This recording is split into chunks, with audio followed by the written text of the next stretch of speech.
What's up, everyone? Like always, like and subscribe, leave a comment down below, and hit the notification bell. Today I want to do a quick video going over W.E.B. Griffin's By Order of the President, the first book in Presidential Agent novel series.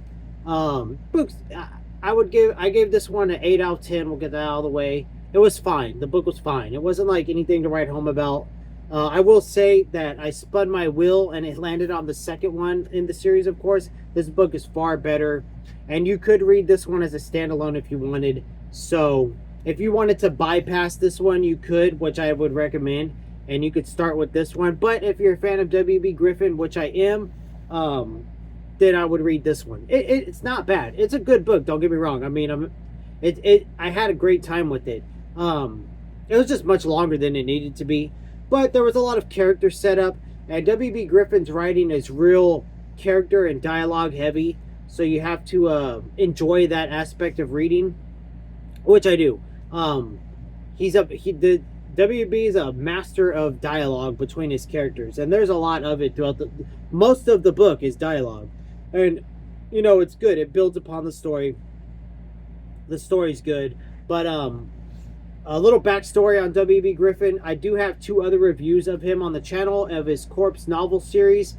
I believe it was Simplify and something else. I don't know. Anyways, that one's based in World War II era time. The first book, looking back, I probably need to reread because I know I was harsh in my review. Like, I didn't like it at all back then, but I think now if I read it, I would like it a lot more. The second book I did like in that series, and I do have the third book on my wheel of names, so maybe it will land on that. But those are what I read. I did read this book years ago. I did when I checked it out from the library. I didn't know it was part of a series. I just checked it out because I thought the back was sounded cool. What the book was about. So I read this one years ago. So this will be my 4th book by W.E.B. 4th or 5th, and I enjoyed it quite a bit. And a little story about this one is I have picked this one up a couple of times over the years and started it, but I never, all those times I wasn't into reading like I've been, almost a year now. Like, reading's my main hobby now, and I love it. I'm not going to change.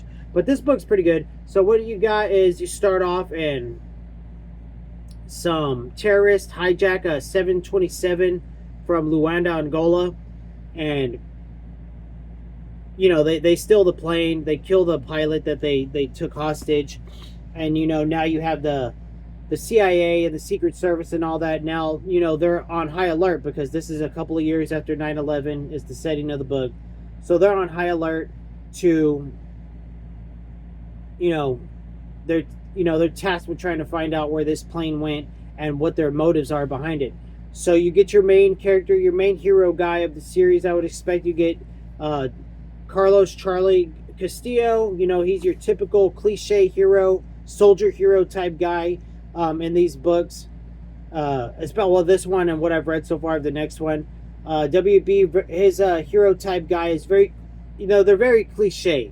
He's badass. He speaks all these languages. He can do all this stuff, and all the women want him. So, I mean, if that bothers you, then I wouldn't recommend reading it. It does not bother me. I enjoy it. It just gives it that, what a book should feel like, not real. This is a fiction read. So he does a good job with that. And Carlos is a likable character. All of W.E.B.'s characters are very likable. So he just pretty much gets recruited into this Secret Service thing. Being he knows all these, he knows these languages. He was born in Germany under a different name. All that is in the book, so I don't want to spoil it. So he's tasked with tracking down this airplane. He ends up running into, because the CIA is quick to blame a Russian arms dealer. So he finds this Russian arms dealer. Turns out this arms dealer is not even that bad of a guy. So him and his entourage help Charlie out and give him this information that the group that stole it is these crazy terrorists from Somalia, and they want to crash it into the Liberty Bell in Philadelphia. So now, the president's like, holy crap, we really need to find this plane. And that's, let's see, The book is like 608 pages long. That's 580 pages of the book. All this going on. Not much else, you know what I mean? There's not loads of action. You get a little bit of like a Delta Force type action going on as they're going to look for the plane, but that's really the action of the book. It's all set up and character development, and then in the last like 20-30 pages of the book you get a little bit of action.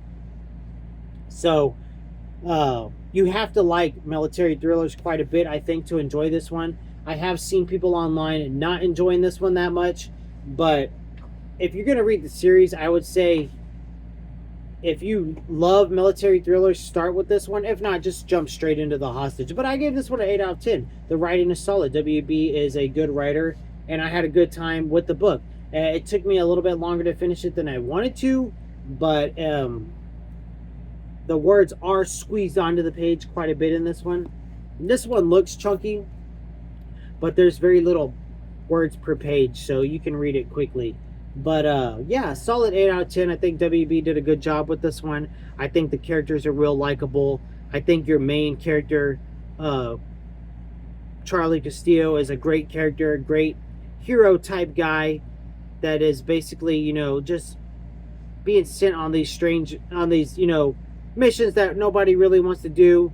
You know, basically he's the president's go-to guy now to send him on these missions to find out who knows what happened and who knows when it happened. Is basically like the little catch line you get throughout the book, and you know, it's already popped up in the second one. So I like it enough, the series enough now, even into the second one. I'm over 100 pages in, that I'm really excited to get to the third one. So if my will was to land on it, you know what I mean, I'd be upset that it didn't land on something else of all the books that's in it, but I wouldn't be sad. You know what I mean? I like the series enough that I can read it back to back. But yeah, the book was good. Solid 8 out of 10. I'm going to end the video there. Like, subscribe, leave a comment below, hit the notification bell. And if you're into W.E.B. Griffin, let me know. I enjoy his writing quite a bit. Like I said, this is my 4th or 5th book. I want to say 4th. And it won't be you know, I'm on my 5th one now, and it's not going to be the last. Like, he's one of my favorite authors, I know for sure, from the few books I've read. And, you know, I think it's only, you know, my love for his writing is only going to grow. So, later.